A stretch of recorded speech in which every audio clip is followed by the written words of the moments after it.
Hello friend, welcome back to my success leader YouTube channel. Success leader YouTube চ্যানেলে তোমাদেরকে আবারও স্বাগত। তো আজকে যেটা আমরা আলোচনা করব সেটা হচ্ছে পার্টিসিপল দিয়ে কিভাবে জয়েনিং করে সিম্পল সেন্টেন্স গঠন করা যায়। তো তোমাদেরকে আমি একটা কথা বলবো, এই ভিডিওটা তোমরা শেষ পর্যন্ত দেখবে এবং কমেন্টে জানাবে যে ভিডিওটা তোমাদের কেমন লাগছে, ঠিক আছে? তো আমি বেশি কথা না বলে আমি একদম সরাসরি টপিকে চলে আসছি। তো পার্টিসিপল দিয়ে কিভাবে আমরা জয়েনিং করবো দেখো ভালো করে না। রমিতা স আ স্নেক, রমিতা একটা সাপকে দেখলো। সি স্ক্রিমড ইন ফিয়ার, সে ভয়ে চিৎকার করলো। তো তার মানে কি আমরা এটা কি বলতে পারি? না, রমিতা সাপটাকে দেখে ভয়ে চিৎকার করলো, তাই তো? কারণ পার্টিসিপেলে কি হয়, সিম্পল সেন্টেন্সে কি হয়, সিম্পল সেন্টেন্সে একটাই ফাইনাইট ভার্ব থাকে। তাই আমরা কি করব, এই যে ভার্বটা আছে, ফাইনাইট ভার্ব, এই একটা ফাইনাইট ভার্ব আর এটা একটা ফাইনাইট ভার্ব, তাই তো? তো এই ফাইনাইট ভার্বকে আমি কি করব, একে আমি নন ফাইনাইট ভাবে পরিণত করব। আর নন ফাইনাইট ভার্ব কিভাবে করব, না পার্টিসিপল দিয়ে জয়েনিং করে। দেখো কিভাবে করছি আমি। তাহলে যখন একটার বা আরেকটা জিনিস বোঝাবে এবং দুটো বাক্যের সাবজেক্ট একই থাকবে, দেখো এখানে রমিতা, এখানে সি, তো সিটা হচ্ছে রমিতা। সেই ক্ষেত্রে আমরা কি করবো জানো, সেই ক্ষেত্রে আমরা প্রথমে ভার্বের সাথে, প্রথম ভার্বের সাথে যে মেইন ভার্বটা আছে তার সাথে আমরা আইএনজি যোগ করব। মানে ভার্বের সঙ্গে আইএনজি। তাহলে নিয়মটা কি, ভি প্লাস আইএনজি দিয়ে ফার্স্ট সেন্টেন্সের রেস্ট পার্ট ফার্স্ট সেন্টেন্সে দিয়ে কমা দিয়ে পরে পুরো সেন্টেন্সটা লিখে দেবো, সেকেন্ড সেন্টেন্সটা প্লাস দিয়ে সেকেন্ড সেন্টেন্স, এটা তোমরা মনে রাখবে। তাহলে আমরা কিভাবে করব, এই যে যেমন ভার্বের সাথে আইএনজি যোগ, কোন ভার্বের সাথে, না প্রথম সেন্টেন্সটার ভার্বের সাথে। তাহলে তো সবসময় মনে রাখবে যে ভার্বের সঙ্গে যে আইএনজি যোগটা হয় সেটা কিন্তু ম্যান ভার্বের সাথে হয়। তাহলে সি থেকে এসেছে যেটা, তাই তো? তাহলে অ্যান্সার হয়ে যাবে সিং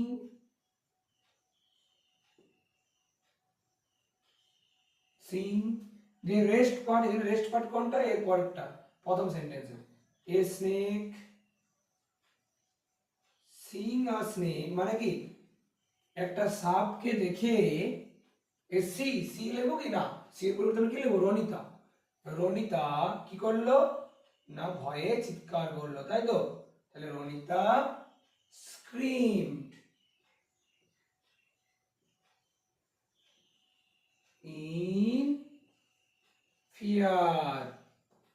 তাহলে আরেকবার বলছি, রনিতা সাপটাকে দেখলো, সে ভয় চিৎকার করলো। তার মানে কি, সাপটাকে দেখে রনিতা ভয় চিৎকার করলো। তাহলে সাপটিকে দেখে, তাহলে কখনো মনে রাখবে, কখনো যদি আমি দেখিয়া বা ইয়া বা এ যোগ থাকে, দেখে এ যোগ দিয়ে আমরা করি, সেক্ষেত্রে আমরা কি করি, সেখানে ভাগের সাথে আইন যোগ করি। তাহলে কি করলাম, seeing a snake, Ronita screamed in fear. আশা করি জিনিসটা বুঝতে পেরেছো। তো চলো আমরা অন্য একটা টাইপ পার্টিসিপেল দিয়ে আমরা জয়েন করে ফেলি। দেখো এ একটা আছে, কি আছে, সেটা আমি ভালো করে লিখি দিই। কি, I found a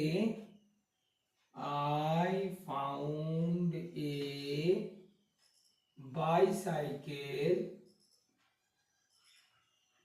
it was broken. আচ্ছা বাংলাটা আগে পড়ি। দেখো আমি একটা বাইসাইকেল খুঁজে পেয়েছিলাম, এটা ছিল ভাঙা। তার মানে কি, আমি একটা ভাঙা বাইসাইকেল খুঁজে পেয়েছিলাম, তাই তো? তো মনে রাখবে, যখন কোনো নাউনটার সম্পর্কে কোনো কিছু বলে, যেমন ধরো এই বাইসাইকেলটা কেমন, অর্থাৎ অ্যাডজেক্টিভের কথা বলা আছে, তাই তো? তাহলে বাইসাইকেলটা কেমন, না বাইসাইকেল হচ্ছে ভাঙা।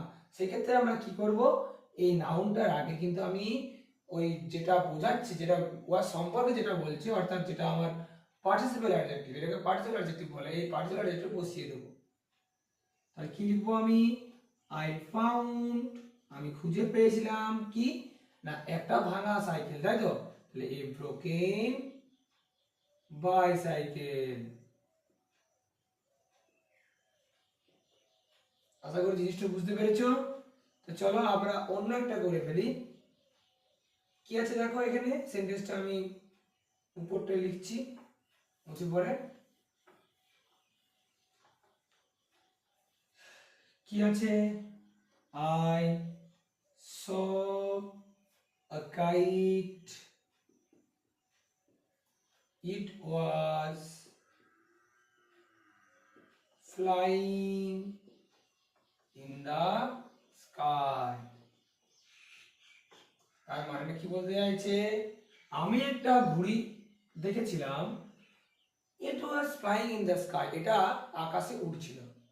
তার মানে কি আমি একটা উড়ন্ত ঘুড়িকে দেখেছিলাম যেটা আকাশে উড়ছিল, তাই তো? তাহলে দেখো মনে রাখবে, যখন কোন সেন্টেন্সে অনেক কিছু বাড়তি বলা থাকে, যেমন ধরুন আমি যদি এটা এরকম থাকতো I saw A sky it was flying, তাহলে আমি করতাম কি I saw A flying kite, আমি একটা উড়ন্ত ঘুড়িকে দেখেছিলাম। কিন্তু যেহেতু এখানে ফ্লাইং এর পরও মানে দেখো এইটা তো আর অ্যাডজেক্টিভ, কেমন কেমন করে ঘড়িটা কেমন ছিল না, উড়ন্ত। তাহলে এর বাদ দিয়ে আর যখন রেস্ট পার্ট থাকবে, বাড়তি অংশ থাকবে, যেটাকে আমরা ফ্রেজ করি, তাই তো? যখন বাড়তি অংশ থাকে তখন আমরা কি করবো জানো, তখন কিন্তু আমরা শেষে লিখবো। কেউ কি হবে দেখো, আমরা এইভাবে লিখবো, আমরা পুরো সেন্টেন্সটা লিখে পরে এই যে পুরোটা লিখে দেবো। তাহলে আই স এ কাইট, আমি একটা ঘড়ি দেখেছিলাম, যেটা ছিল উড়ন্ত, যেটা আকাশে উড়ছিল। তাহলে এই ঘড়িটার সম্পর্কে বোঝাচ্ছে, তাহলে ফ্লাইং ইন দ্য স্কাই, এটা কিন্তু আমরা শেষে লিখে দেবো। এটার মানে কি, আমি একটা আকাশে উড়তে থাকা ঘড়িকে দেখেছিলাম। সেম জিনিসটা দেখো, আই স এ কাইট, এটা তো বললাম, তাই তো?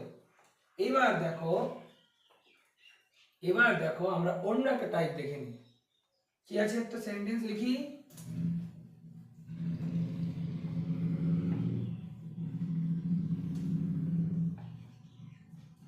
দ্য ম্যান ইজ পোর,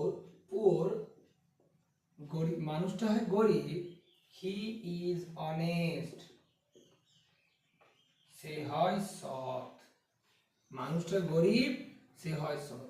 দেখো যে ক্ষেত্রে আমাদের বিপরীত ঘটনা বোঝায়, অর্থাৎ দেখো মানুষটা গরিব কিন্তু সৎ, মানে গরিব, সেই ক্ষেত্রে আমরা কি করব, সেই ক্ষেত্রে আমরা ব্যবহার করব গরিব হওয়া সত্ত্বেও মানুষটা কি সৎ। তাহলে আমরা এইভাবে লিখবো, কি লিখবো, ইনস্পাইট অফ, মনে রাখবে আমরা যখন কোনো সত্ত্বেও বোঝাই সেক্ষেত্রে আমরা বিপরীত ক্ষেত্রে আমরা ইনস্পাইট বা ডেসপাইট কথাটা ব্যবহার করি, ইনস্পাইট বা ডেসপাইট। আমি দুটো দিয়ে দেখাচ্ছি, in spite of being four, in spite of being four, comma the man is honest, তার মানেটা কি, গরিব হওয়া সত্ত্বেও মানুষটা সৎ। আচ্ছা এটা কি অন্যরকম করা যায়? অবশ্যই করা যায়। তোমরা যদি চাও তো despite of being poor the man is honest লিখতে পারো, তাহলে ইনস্পাইট বা ডেসপাইট যে কোনো একটা লিখবে, দুটোই ঠিক। আচ্ছা এটা যদি আমরা আলাদাভাবে লিখি, এটা কিন্তু আমরা এইভাবেও করতে পারি, কিভাবে না, ইনস্পাইট অফ হিজ পভার্টি, মানে তার দারিদ্রতা সত্ত্বেও, আমরা কিন্তু এইভাবেও লিখতে পারি যে তার দারিদ্রতা সত্ত্বেও দ্য ম্যান ইজ অনেস্ট। আশা করি এটা তোমাদের ক্লিয়ার হয়েছে। দুটোই সোজা, শুধু একটা জিনিস মনে রাখবে, দ্বিতীয় নিয়মটা যেটা করছি সেখানে কিন্তু আমরা এই যে যেটা প্রোনাউন থাকবে বা নাউন থাকবে তার কিন্তু আমরা পজেসিভ রূপটা বসিয়ে দেবো, হিজ, তারপরে যেটা অ্যাডজেক্টিভ থাকবে সেই অ্যাডজেক্টিভের নাউন ফর্ম বসাবো, মানে পভার্টি, পোরের নাউন ফর্ম হয় পভার্টি, তাই তো? অ্যাবস্ট্রাক্ট নাউন ফর্ম, পোর থেকে পভার্টি। আশা করি জিনিসটা ক্লিয়ার হয়েছে। তো চলো আমরা একটা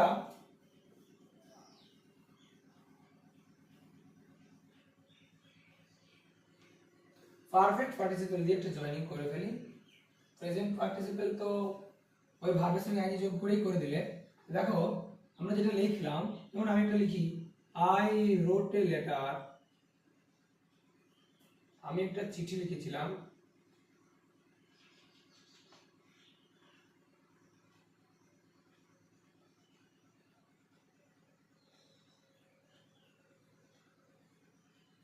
I give it